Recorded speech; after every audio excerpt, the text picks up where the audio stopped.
Wow, it was a Tuesday, unlike any other Tuesday that I'd ever experienced before. And I remember it well. It was October the 19th. I'll never forget October the 19th. It began like any other day. I was in corporate America and I was going to close a really big deal at Howard University. And the regional vice president, he gave me a call and said, "Hey Rob, can I meet you at the office?" And I said, "No problem." And I was really, really fond of this particular guy because, I'd shown his wife around town and we'd eaten dinner together, and I really enjoyed the working relationship that we had. So when he said, "Come meet me at the office," I said, "No big deal." And I went into the office and I met the regional VP there, and in walked the regional vice president of sales.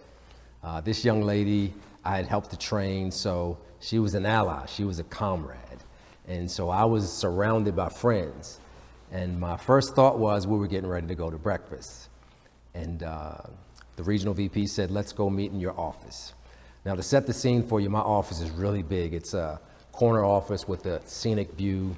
And I had this big brown mahogany round table in my office. And we sat down together and we made some small talk. And then the regional VP, he sighed. He breathed in really loudly. He said, "This is one of the hardest things I've ever had to do." And at that point, I didn't know anything was going to happen. It went right over my head. And we had a 2 to 3 minute conversation. And the conversation ended with, "We will no longer be in the Robert Antoinin business." Wow. That was probably one of the best days of my life. I had been promoted to a customer. I was let go in that moment. And for many people who face that challenge, it is something that's horrifying. It's something that they can't get over.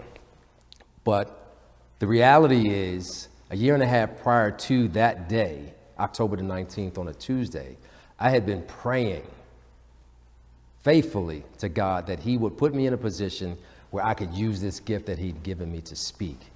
But I couldn't do that because I was working this corporate job, this 9 to 5. But the one thing that I will say to anybody that's under the sound of my voice, when you pray, we serve a really big God.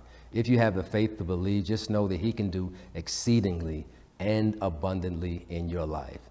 If you give him a pity pat prayer request, he's going to give you a pity pat blessing. So make sure that you're very, very specific on the prayer request that you're asking for. It could make the difference between getting what you want and kind of getting what you want.